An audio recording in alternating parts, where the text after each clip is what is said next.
Hello everyone, this is Ms. Gutzell speaking, and in this video, we are going to examine file feature number 8, renaming for the Google Docs series. With that being said, let's begin.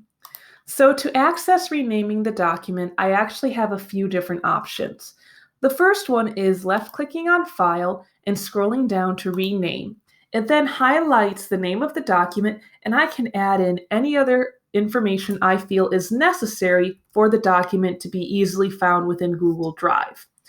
Alternatively, I can go up to the name of the document, double-click any part of the name, and then I can edit it in any fashion I see fit. And that is how one can rename a document while working on it in Google Docs.